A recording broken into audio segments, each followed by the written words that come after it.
आज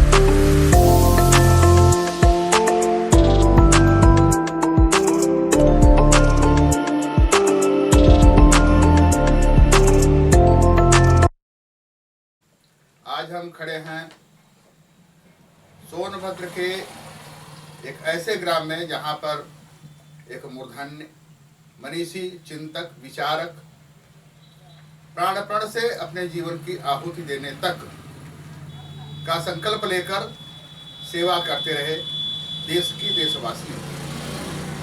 अगर हम बात करते हैं सोन विंध्य गंगा, तो सोन विंध्य गंगा का यह भूभाग यानी कि सोनभद्र और मिर्जापुर, जिसे हम कह सकते हैं मिर्जापुर मंडल, यानी शब्दावलियों में देखें हम लिखित में तो विंध्याचल मंडल, विंध्याचल मंडल का यह पूरा भूभाग जहाँ सोन है, विंध्य है, गंगा है, बहुत ही ऊर्जस्वी धरा रही है।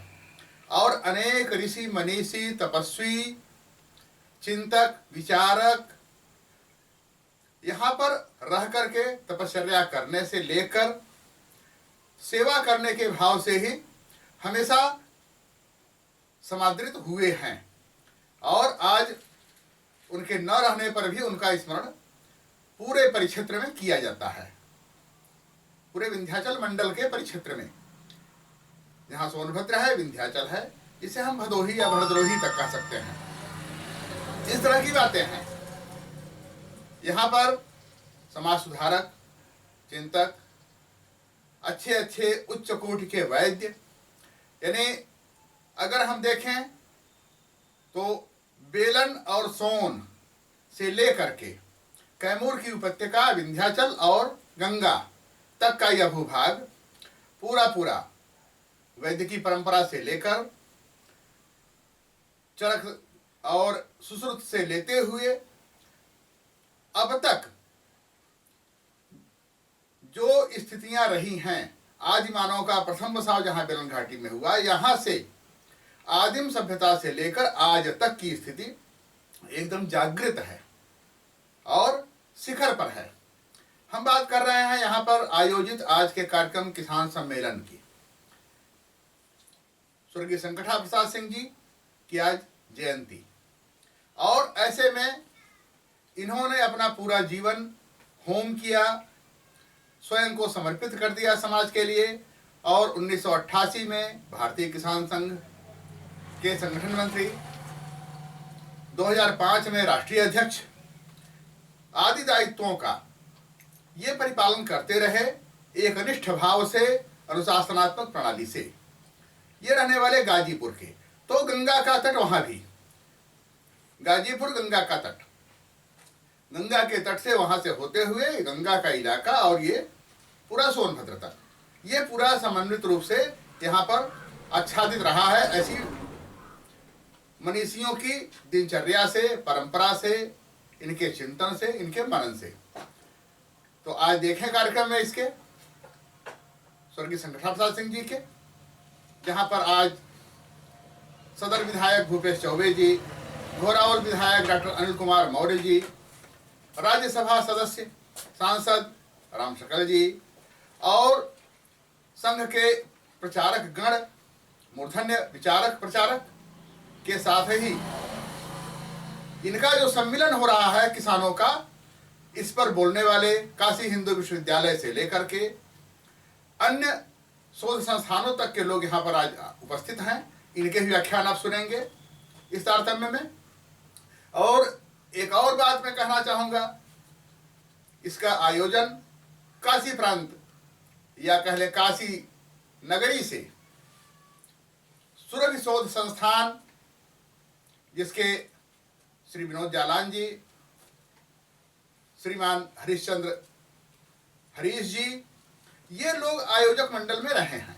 तो यहाँ की व्यवस्था में संयोजन का दायित्व करुणाकर पाठक जी ने और व्यवस्था प्रमुख का दायित्व राजकुमार चौबे जी ने संभाला। डॉक्टर लालजी सिंह बिसेन के साथ यहाँ पर अन्य लोग मंचों पर हैं, इन्हें आप देखेंगे। अध्यक्षीय उद्बोधन, मुख्य अतिथि के उद्बोधन और सारी बातों की परंपरा की स्थिति को देखते हुए, विचारकों के मत को जानते हुए, यह चिंतकों की, मनीषियों की तपस्थली रही है और बहुत बड़ी तपश्चर्या रही है। इस सोनभद्र से लेकर के सिंगरौली से लेते हुए विंध्याचल मंडल और उसके उत्तरी भाग में यह पूरा परिक्षेत्र स्वर्णविंध्य गंगा का बड़ा ही आच्छादित रहा है। ऐसी विधाओं के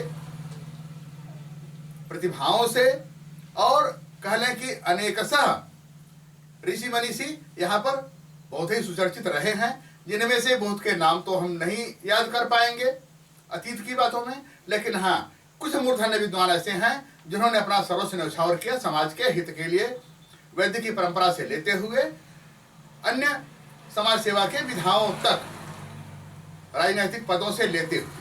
तो आप देखें और अपने विचार व्यक्त करें। अच्छा लगे तो सब्सक्राइब करें, लाइक करें। इन्हीं शब्दों के साथ आप देखें, इसके यह कहने के साथ ही आपको सादर प्रणाम।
बड़ी सुंदर गीत आपके सामने।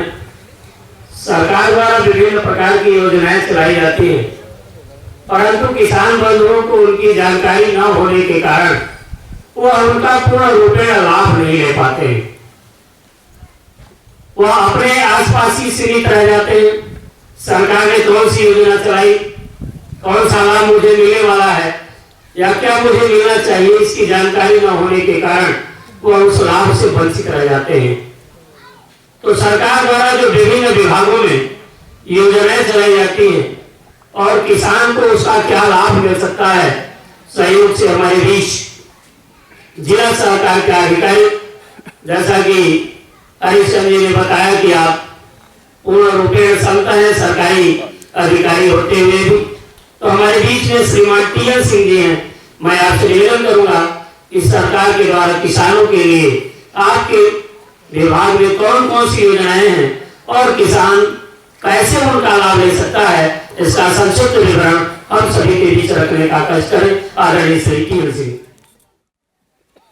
हम लोगों के नेतृत्वकर्ता आदरणीय सांसद जी, मंच पर विराजमान हमारे श्रद्धेयगण और सामने हमारे किसान बंधु, मैं आप सब लोगों को नमन करता हूं, वंदन करता हूं। हरीश जी ने कुछ बढ़ा चढ़ा कर मेरे बारे में बता दिया। मैं तो कोशिश करता हूं कि मैं मानव बन जाऊं। अगर आप मानव बनने की यात्रा शुरू कर देते हैं तो वो संतत्व की भी यात्रा है, और मानव बनने की प्रक्रिया में सेवा एक बड़ा धर्म है। अध्यक्ष जी, कल एक विदाई समारोह हो रहा था। जिला समाज कल्याण अधिकारी 60 वर्ष की आयु पूर्ण करके सेवानिवृत्त हो रहे थे। तो जैसा होता है उसमें हमको भी कहा गया कि आप भी 2 शब्द बोलिए। तो उसमें ज्यादातर कर्मचारी थे। मैंने एक निवेदन उनसे किया कि भाई केवल नौकरी अगर आप कर रहे हो तो उससे देश सेवा नहीं होगी। समाज ने आपको दिया है, आप समाज को कुछ लौटाने के लिए भी जिम्मेदार हैं। तो आप नौकरी सेवा भाव के साथ अगर करना शुरू करेंगे तो आपकी संतुष्टि बढ़ जाएगी और समाज के ऋण को कुछ अंशों में आप चुकता करने का भी प्रयास करेंगे। मैं यहां सहकारिता विभाग को आज 4था साल है। आप लोगों के सहयोग से, आप लोगों के मार्गदर्शन में चलाने का प्रयास कर रहा हूं। हम लोग तरह तरह के बंधनों से बंधे हुए होते हैं। बहुत सी चीजों को जो होना चाहिए उनको भी हम नहीं कर पाते, चाह के भी नहीं कर पाते। फिर भी एक निजी प्रयास मैं करने की कोशिश करता हूं। अभी खाद की समस्या बहुत व्यापक रूप में इस जिले में भी और पूरे प्रदेश में भी देखने को आई, लेकिन मेरा यह मानना है कि कोई समस्या नहीं थी। वो समस्या व्यवस्था के गलत क्रियान्वयन के चलते हम सब लोगों को झेलनी पड़ी। और किसान जब एक बोरी खाद के लिए कहता था तो अपनी भावना मैं शब्दों में नहीं व्यक्त कर सकता। यूरिया एक बोरी के लिए किसान को 5-5, 6-6 घंटे लाइन लगाना पड़ा। पूरे जिले में या कहीं पूरे प्रदेश में 40% जो उर्वरक की आपूर्ति होती है उसका 40% सहकारिता के हिस्से में आता है। शेष की व्यवस्था अन्य जगहों से। लेकिन आप लोगों के आशीर्वाद से इस कठिन घड़ी में भी कठिनाइयों के साथ आप लोगों को तकलीफ हुई, इसके लिए मैं क्षमा प्रार्थी भी। 4,500 यूनिट लक्ष्य से ज्यादा खाद यहाँ किसानों को उपलब्ध कराने का कार्य सहकारिता विभाग द्वारा किया गया। उसमें तरह तरह की प्रवंचनाएं थी, उन सभी कठिनाइयों को पार किया गया। वर्तमान समय में खाद की कमी नहीं है, आपके गोदाम भरे हुए हैं, खाद रखने की जगह नहीं है। इस समय ये स्थिति है कि खाद रखने की जगह नहीं है। अभी किसान की समस्या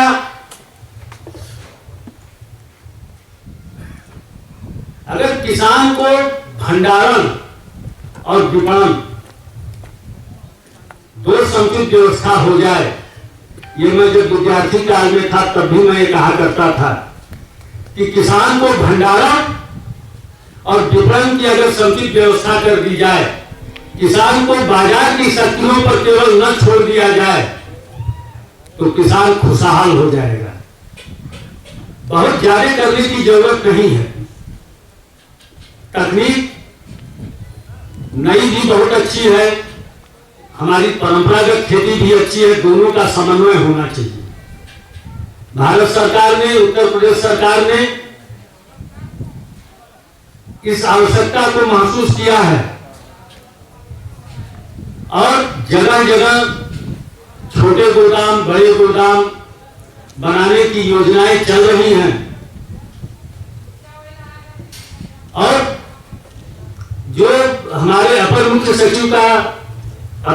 सचिव महोदय का सपना है कि हम कम से कम 5,000 समितियों में भंडारण की अतिरिक्त क्षमता हम विकसित कर दे।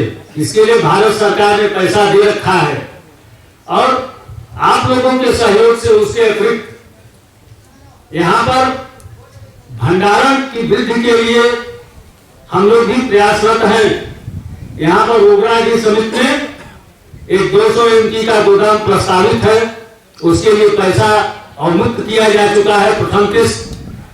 और हमको लगता है कि पांडे जी किसी दिन उसका शिलान्यास करेंगे। हम लोग ये शुभ समाचार और विधायक जी के सानिध्य में, तो इस तरह छोटे छोटे प्रयास हम लोग कर रहे हैं कि कुछ भंडारण क्षमता बढ़े। एक दिन एक फोन आया, मैं मिर्जापुर एक मीटिंग में था, आदरणीय जिलाध्यक्ष महोदय का, कि यहां पर आए और एक आदेश यहां से है स्पीड से कि ये जो संघ है किरौली संघ, इसकी बिल्डिंग जर्जर है। उस बिल्डिंग को देख कर डर लगता है। मैंने कई बार देखा है और मेरी बात का यकीन करें आप कि मैं कम से कम 8-10 बार मैं निवेदन कर चुका हूं, प्रत्यावेदन दे चुका हूं, एस्टीमेट दे चुका हूं। अभी 3 दिन पहले फिर हमने दिया है। मेरे सोच में यह है कि यहाँ 500 यूनिट का गोदाम बनना चाहिए और एक छोटा सा कुटीर उद्योग भी यहाँ शुरू होना चाहिए। भारतीय जनता पार्टी के बहुत ही वरिष्ठ कार्यकर्ता, इस जिले के जिलाध्यक्ष, बाद में काशी प्रांत के उपाध्यक्ष, अच्छे किसान श्रीमान रमेश जी मिश्र, अपने स्थान पर एक बार खड़े हो जाएंगे। रमेश मिश्रा जी, उनके बाएं तरफ, उनके बाएं हाथ की तरफ इस जिले के यशस्वी जिलाध्यक्ष श्रीमान अजीत जी चौबे, भारतीय जनता पार्टी के बहुत ही पुराने कार्यकर्ता हैं। अपना मातृ संगठन राष्ट्रीय स्वयंसेवक संघ के विभाग के शारीरिक प्रमुख श्रीमान धनंजय कुमार जी पाठक। बहुत लोग बहुत पीछे बैठ के काम करते हैं, उसी में से अपने धनंजय जी भी इस जिले के जिला कार्यवाह है। इस समय इस विभाग के विभाग शारीरिक प्रमुख श्रीमान धनंजय जी पाठक, इस जिले के शारीरिक प्रमुख श्रीमान पंकज कुमार जी, पूर्व में जिला प्रचारक, बाद में विभाग प्रचारक, विभाग प्रचारक से काम करके वापस हुए डॉक्टर अनुज कुमार जी, पश्चिम उत्तर प्रदेश में आप विभाग प्रचारक रहे, वहां से वापस होकर के अभी एक कंपनी के साथ जुड़ करके काम कर रहे हैं। ऐसे 5 हम तो सभी से, बहुत सारे लोगों से परिचित हैं, लेकिन शायद सारे लोगों को परिचय कराएंगे तो परिचय में ही तुरंत नहीं चला जाएगा। श्रीमान हिमांशु सिंह जी, हिमांशु सिंह जी अपने विचार परिवार का जो सेवा का प्रकल्प चलता है, घोरावल गिरवासी वनवासी सेवा प्रकल्प, उसके माननीय अध्यक्ष और यहाँ के बहुत अच्छे किसान हैं श्रीमान हिमांशु सिंह। सुरभि के कार्यकर्ता श्रीमान जटाशंकर जी, जटाशंकर जी अपनी पढ़ाई लिखाई पूर्ण करने के बाद सेवा के कामों से जुड़े, तो पहले अरुणाचल से काम शुरू किया, कई वर्षों तक शिक्षा के माध्यम से अरुणाचल में काम किया, बाद में हरिजन सेवक संघ के आप राष्ट्रीय मंत्री रहे, राष्ट्रीय सेक्रेटरी रहे, पूरे देश का प्रवास आपने निर्मला जी देश पांडे के साथ किया। इस समय सुरभि शोध संस्थान के आप कार्यकर्ता है, पहले गौशाला के, बाद में सुरभि के आप मंत्री रहे हैं। इस समय सदस्य के नाते हम लोगों को मार्गदर्शन करते हैं श्रीमान जटाशंकर जी, जिनकी स्मृति में यह संपूर्ण कार्यक्रम और किसान सम्मेलन का आयोजन किया गया। यह कार्यक्रम कैसे, किस प्रकार निर्धारित किया गया, इस कार्यक्रम की संक्षिप्त पृष्ठभूमि आप सभी के समक्ष रखने के लिए सुरभि शोध संस्थान के वरिष्ठ कार्यकर्ता आदरणीय सूर्यकांत जावान जी से मैं निवेदन करता हूं कि आप आए और इस कार्यक्रम की संक्षिप्त पृष्ठभूमि हम सभी के समक्ष रखने की कृपा करें। आदरणीय सूर्यकांत जी जावान। आदरणीय ठाकुर साहब जैसे लोगों की कृपा है। इसकी पृष्ठभूमि ऐसे तैयार हुई, हम लोग काशी में माली जी द्वारा स्थापित गौशाला में कार्य कर रहे थे, तो वो थोड़ा आंदोलन से भी जुड़ी। आंदोलन से जुड़ने के बाद ये ध्यान में आया केवल गाय का काम करेंगे तो समाज को जो उसका लाभ होना चाहिए वो नहीं हो पाएगा।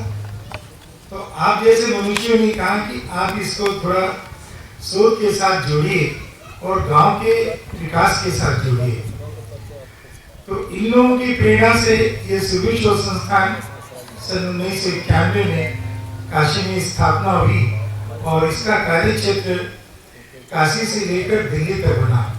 सुरभि शोध संस्थान की गौशाला मिर्जापुर में पहले तो काशी में थी, मालवी जी की गौशाला जिसमें हम कार्यरत थे, फिर मिर्जापुर में भी, चंदौली में, विनायकपुर गांव में भी, नौगढ़ के ब्लॉक में, उसके बाद ये लखनऊ में स्थापना हुई, फिर दिल्ली में स्थापना हुई, उसके बाद अभी मथुरा में है। हम लोग का एक ऐसा विचार है कि हम सब जानते हैं गाय, हम किसान लोग बैठे हैं और गांव में गायों की विविधता के बारे में ज़्यादा बताने की जरूरत नहीं है। गाय हमारे अर्थ की धुरी है, लेकिन कुछ ऐसे कारण हुए जिसके कारण ये माने जो गोपालन अभी बहुत लाभकारी नहीं दिखाई दे रहा है। लेकिन इसके बारे में जो ये कठिनाई पैदा हुई, ये हम सब लोग के ध्यान में होगा भी, और किसान संघ ने इस बात को बहुत ठीक से लिया। जब दुनिया में भूमि का के उपयोग पर एक सेटलमेंट एक्ट बन रहा था, तो दुनिया ने यह तय किया कि हमारे हर देश में, हर क्षेत्र में 33% वन क्षेत्र हो। इसको लोगों ने बहुत आसानी से स्वीकार कर लिया। ये भारत में भी लागू हो गया। भारत में कुछ अपने मतों से अंतर ऐसा कुछ माना जाने लगा कि हम अपनी परंपरा को छोड़कर भी बहुत आगे बढ़ सकते हैं।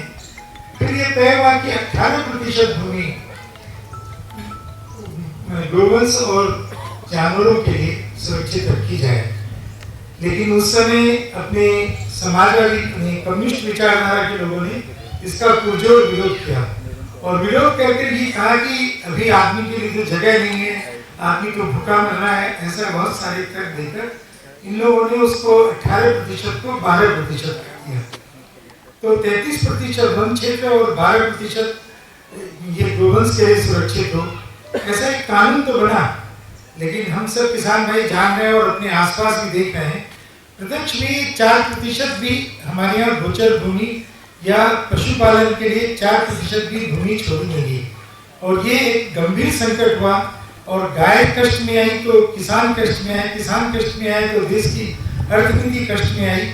और ये सब अभी भी चर्चा हो रही थी कि सरकार की जो भी नीति हो रही है, सरकार कुछ भी विचार करती है, उसका सबसे ज्यादा खामियाजा किसानों को ही भुगतना पड़ रहा है। हर पार्टी ये बात दावा करती है, हर सांसद विधायक भी ये दावा करते हैं, हम किसानों के लिए बहुत कुछ काम करेंगे, किसानों को खुशहाल कर देंगे। लेकिन किसानों की खुशहाली कितनी है ये हम जान रहे हैं, इसकी बदाली अभी चर्चा हो रही थी। और हम लोग उस क्षेत्र में हैं, हम उसके उपभोक्ता भी हैं और उत्पादन करने वाले भी हैं। आज भी गांव में सरकार ने एमएसपी तय किया, लेकिन आज भी गांव में 16 रुपया और 15 रुपये में गेहूं चावल आसानी से मिल रहा है। कुछ ऐसी मजबूरी भी है इस क्षेत्र की कि यहाँ पर गेहूं चावल के अलावा कुछ और उगा नहीं सकते हैं। तो किसानों का संगठन होना चाहिए और किसानों की के बीच में काम होना चाहिए। इसके लिए ठाकुर साहब ने बहुत ही ज्यादा इस पर पूरे जीवन भर काम किया।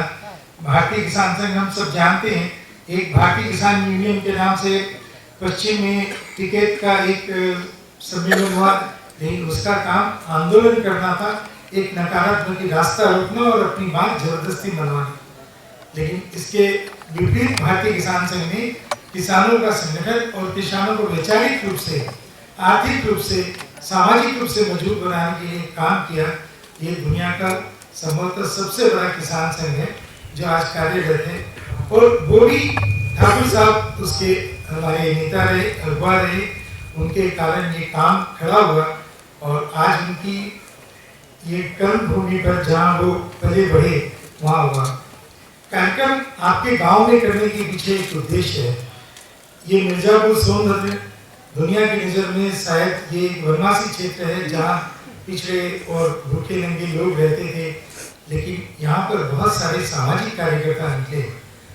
आपको पता होगा पिछले कई दिनों से सुरभि संस्थान ने तय किया कि मिर्जापुर सोनभद्र या हमारे इस क्षेत्र में जो भी लोग देश सेवा के लिए, समाज सेवा के लिए अपना जीवन दिए, उनके गांव में हम जाएंगे, उनके परिवारों से मिलेंगे। शायद बहुत सारे लोग यहाँ जानते भी नहीं होंगे कि ठाकुर साहब ने किस तरह से सेवा की, तो इनके बीच में यहाँ के बंधुओं को बताएं ताकि उनके बताए हुए रास्ते पर हम आगे चलकर कुछ और भी लोग तैयार हों जो देश सेवा के लिए अपना जीवन दे। आपने देखा अभी ये बच्चे आए हैं, अब आप लोग की ही कल्पना थी, तो हम सब लोग, हम तो एक व्यापारी घर से जन्म हमारा जरूर एक वनवासी क्षेत्र में हुआ, लेकिन व्यापार करने के समय ये ध्यान भी नहीं आया कि इस तरह से भी काम होना चाहिए। गौशाला के माध्यम से काम किया, फिर गौ आधारित समग्र विकास हुआ, फिर इस काम को देश भर में कैसे पहुंचाया जाए, इसकी आवश्यकता वनवासी क्षेत्र में ज्यादा है। तो एक वनवासी छात्रावास प्रारंभ किया। जैसे आज गोवंश के बीच में काम करते हैं, सुरभि शोध संस्थान के पास 13,000 गोवंश हैं जिनकी वो कर रहा है। और गोवंश को हमने केवल रखा ही नहीं, गोवंश को विकास कैसे दिया जाए, ये इस पर हम लोगों ने ज़्यादा काम किया। आज 4 नस्ल की गोवंश हमारे अपनी गौशाला में संरक्षित हो रही है, जिसमें कि 3 नस्ल तो पाकिस्तान की तरफ चली गई, एक लाल सिंधी, साहिवाल और काली साहिवाल, जिसको हम स्थानीय भाषा में अमृतसरी गाय कहते हैं। ये 3 तो पाकिस्तान चली गई, इनको भी संरक्षित गौशाला में किया जा रहा है। और एक अपने इधर उत्तर प्रदेश में प्रयाग से लेकर बलिया तक पाए जाने वाली गंगा गिरी, जो गंगा जी के किनारे रहती है, इन गायों का विकास हम लोगों ने किया। और आपको जानकर ये प्रसन्नता होगी, इस नस्ल की एक समूह में बहुत सारी गायें, 1000 से ज़्यादा उन्नत किस्म की गायें केवल अपने सुरभि शोध संस्थान के पास ही है। ऐसा पूरे देश में कहीं भी नहीं है। एक राजीरानी फार्म तो जरूर काशी में है, लेकिन वो भी उपेक्षित पड़ा था। अभी नई सरकार ने इसके ऊपर थोड़ा ध्यान दिया है और इस पर काम आगे हो रहा है। इसी प्रकार ये वनवासी क्षेत्र में 13 प्रदेशों के, पूर्वोत्तर राज्यों के मिजोरम, मेघालय, मणिपुर, आसाम, त्रिपुरा, नागालैंड, अरुणाचल, सिक्किम, उत्तर प्रदेश, बिहार, झारखंड, नेपाल और म्यांमार के छात्रों का एक समूह 650 भैया बहन छात्रावास में रहते हैं उनको वहाँ से लाना, पढ़ाना, लिखाना और पढ़ाने की लिखाने के पीछे एक दृष्टि है कि ये देश के लिए एक अच्छे नागरिक बने, अच्छे कार्यकर्ता बने और उन क्षेत्रों में जो धर्मांतरण हो रहा है या अलग प्रकार की जो गतिविधियाँ देश विरोधी चल रही है उसको रोका जाए और ये लोग इसके काम में अपने समाज में आगे बढ़े। इस क्षेत्र के भी काफ़ी बच्चे अपने यहाँ पढ़े हैं, आगे भी ये सिलसिला जारी है और हम आप सब लोग के बीच में इसीलिए आते हैं कि आप लोग भी हमको सुझाइए इस क्षेत्र का विकास हम लोग किस तरह से करें। जैसे भी एक निर्देश हुआ हम लोगों को कि हम सोनभद्र के नगवा ब्लॉक में, चंदौली के नौगढ़ ब्लॉक में और मिर्जापुर के हरिया ब्लॉक में सघन रूप से काम करें। तो उस काम के अध्ययन के लिए कि उसमें किस तरह से काम करें जो वो क्षेत्र विकसित हो, इसके लिए हम लोग आए हैं। तो आज हम लोग को ये सौभाग्य मिला आप लोग के बीच में आने का।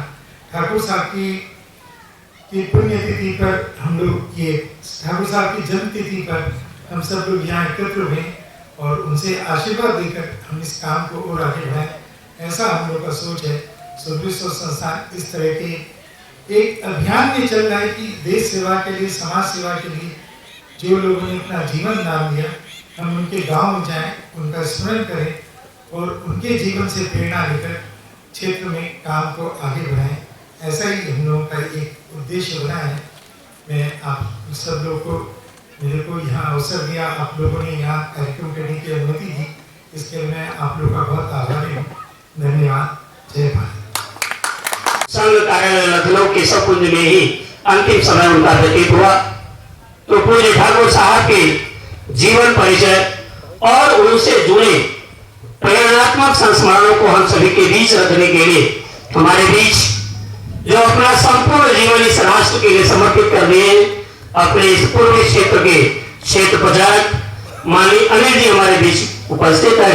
मैं आपसे विनम्र निवेदन करता हूँ कि पूज्य ठाकुर साहब के जीवन परिचय और उनके जीवन के प्रेरणास्पद संस्मरणों को हमारे बीच रखने की कृपा करें। क्षेत्र प्रचारक माननीय अनिल। आज के इस कार्यक्रम में उपस्थित अपने इस सोनभद्र जनपद के सभी सम्मानित नागरिकगण, किसान बंधु, उपस्थित मातृशक्ति, कार्यक्रम का पूरा विवरण आपके सामने आ गया है।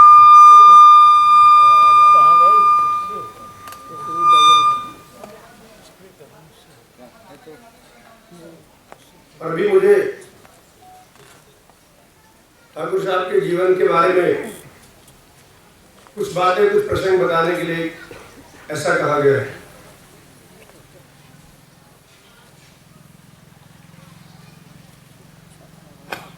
दुनिया के अंदर में भारतीयता, हिंदुत्व का जो जिन्होंने परचम लहराया, ऐसे महापुरुष का जीवन हम सबको पढ़ने का मिला होगा। नाम तो हम सब लोग जानते भी होंगे, स्वामी विवेकानंद का। जब उन्होंने रामकृष्ण मिशन की स्थापना किया तो रामकृष्ण मिशन के स्थापना के कालखंड में ही इन्होंने उस मिशन का जो संविधान लिखा वो हस्तलिखित संविधान है, जिसको स्वामी जी ने स्वयं अपने हाथों से लिखा। ऐसे 200 पृष्ठों का लिखा हुआ हस्तलिखित जो संविधान है, केवल उसका एक वाक्य में आपके सामने बताना चाहूंगा। उन्होंने इसमें लिखा है रामकृष्ण मिशन के सन्यासियों के बारे में कि मैं इस मठ के सन्यासियों से मैं आग्रह करूंगा, निवेदन करूंगा कि आप वेद पुराण उपनिषद का अध्ययन तो आप अवश्य करिए, पर उससे पहले है इस भारतवर्ष के अतीत के इतिहास का आपको अध्ययन करना ही आवश्यक है। अब कभी कभी बड़ा विचित्र सा लगता है कि जो सन्यासी बन चुका है, भगवा वेश को धारण कर चुका है, जो वेद का, उपनिषद का, पुराण का, रामायण का, गीता का उसको अध्ययन करना चाहिए, पर ऐसे व्यक्ति को स्वामी जी ने कहा नहीं, उससे पहले आपको देश के गौरवशाली अतीत के इतिहास का आपको अध्ययन करना पड़ेगा। इसलिए कि जब आप भ्रमण पर देश समाज के जागरण में जाएंगे तो आपको देश के गौरवशाली अतीत की कहानियां, घटनाओं को आपको सुनाना पड़ेगा, तभी देश का, समाज का आप जागरण कर सकते हैं। नहीं तो केवल आप अंधभक्त लोगों को तैयार कर सकते हैं। इसलिए व्यक्ति के अंदर भक्ति नहीं, इस समाज, राष्ट्र के अंदर भक्ति रहनी चाहिए। इसलिए आपको यह अध्ययन करना एक आवश्यक होता है। हम सब इस सोनभद्र जनपद का जो भी यहाँ समाज इकट्ठा है, हमारा और आपका सौभाग्य है। इस जनपद में ऐसे अनेक सामाजिक क्षेत्र में अपना पूरा संपूर्ण जीवन लगाने वाले कार्यकर्ताओं का जन्म हुआ है। ये हम सब के लिए सौभाग्य की बात है। जिनके जीवन के बारे में मुझे कुछ बताने के लिए क्या है, ठाकुर साहब के बारे में, पड़ोस में शारदा जी का जन्म स्थान है, सुकृत में ओम प्रकाश चौबे जी का जन्म स्थान है। अभी आपके जनपद का पुराना हिस्सा जहाँ मिर्जापुर में हरौरा में घनश्याम जी का स्थान था। मेरा भी सौभाग्य है कि जिन्होंने मुझे संसद बनाया, ऐसा आदरणीय जवाहर मिश्रा जी इसी जनपद के रहने वाले हैं। ऐसे अनेक विभूतियां अपने जनपद में पैदा हुई हैं। इनका इतिहास हम सबको अवश्य पढ़ना चाहिए। आप नाम जानते होंगे, उनके गांव के बारे में भी जानते होंगे, चार बातें और कुछ जानते होंगे, पर उनके इतिहास को हमें भी और आपको पढ़ना पड़ेगा। तो ठाकुर साहब का जीवन कैसा रहा, अभी वर्तमान का जो बस्ती जो कमिश्नरी है, कब ये बस्ती जनपद एक रहा करता था। बस्ती, सिद्धार्थनगर और संत कबीर नगर 3 जिले भी है, पहले एक जिला था। उस जिले के जिला प्रचारक के नाते ठाकुर साहब वहां पर काम कर रहे थे और उनके पास एक साइकिल थी। उस साइकिल से उस समय उस पूरे जनपद का वो काम कर रहे थे। और साइकिल की विशेषता क्या थी, मुझे उस जनपद में काम करने का अवसर मिला। 4 साल में जिला प्रचारक था सिद्धार्थनगर में। तो उनकी कहानियां अभी गांव लोग सुनाते हैं। ठाकुर साहब के बाद कई प्रचारक गए हों, वापिस लौट आए, पर अगर गांव में किसी कहानी सुनाई जाती है परिश्रम की, अनुशासन की, उसमें ठाकुर साहब का नाम है। वो जिस साइकिल से चलते थे उस साइकिल को वही चलाते, कोई दूसरा व्यक्ति उनके साइकिल चला नहीं सकता। अगर किसी ने कहा कि ठाकुर साहब जरा साइकिल 5 मिनट के लिए मुझे चाहिए, मुझे अमुक जगह पर जाना है, तो कहते थे बैठिए, मैं भी 10 मिनट में आपको ले चलता हूँ, उस गाँव में छोड़कर मैं लौट आऊंगा। पर अपनी साइकिलों में देते थे, किसी को हाथ लगाने भी नहीं देते थे सफाई करने के लिए कि नहीं मेरी साइकिल है, मैं चलाता हूं, मैं स्वयं सफाई करता। उनका अनुशासन कैसा था।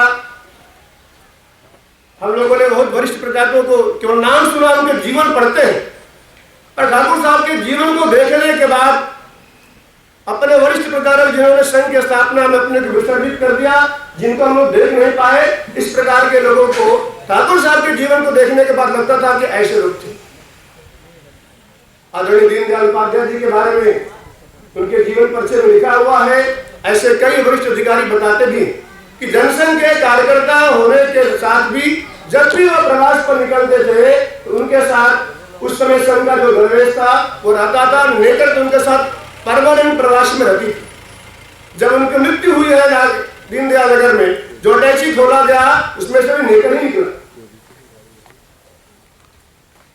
तो ठाकुर साहब को मैंने देखा भारतीय किसान संघ में काम करते हुए, जब पूरे देश का प्रवास करते थे तो उस पूरे प्रवास के क्रम में जहां उनका अधिवेशन होता था, जहां उनकी मीटिंग बैठकें होती थी, उसमें 1 घंटे की शाखा नहीं तो कम से कम प्रार्थना होगी, कहीं न कहीं पूरे दिनचर्या में लिखा रहता। पूरे बस्ती विभाग के कार्यकर्ताओं का 2 दिन का सम्मेलन था उनका सिद्धार्थनगर में। सिद्धार्थनगर कस्बे से थोड़ा सा और आगे विद्यालय में कार्यक्रम चल रहा था। मैं वहां जिला प्रचारक था, मिलने के लिए गए, परिचय कराया लोगों ने। शायद अभी हमारा पहला ही परिचय उनसे हुआ होगा। वहां किसान संघ और भी कार्यकर्ता बैठे थे, तो तुरंत उन्होंने कुर्सी लगाया और अपने बगल में कुर्सी रख करके मुझे बैठाया, बाकी सबसे परिचय कराया। सबके जाने के बाद फिर अपने पुराने कार्यकर्ताओं को हाथ पूछने लगे, गाँव में गए थे, उस गाँव में ऐसा उन्होंने पूछा।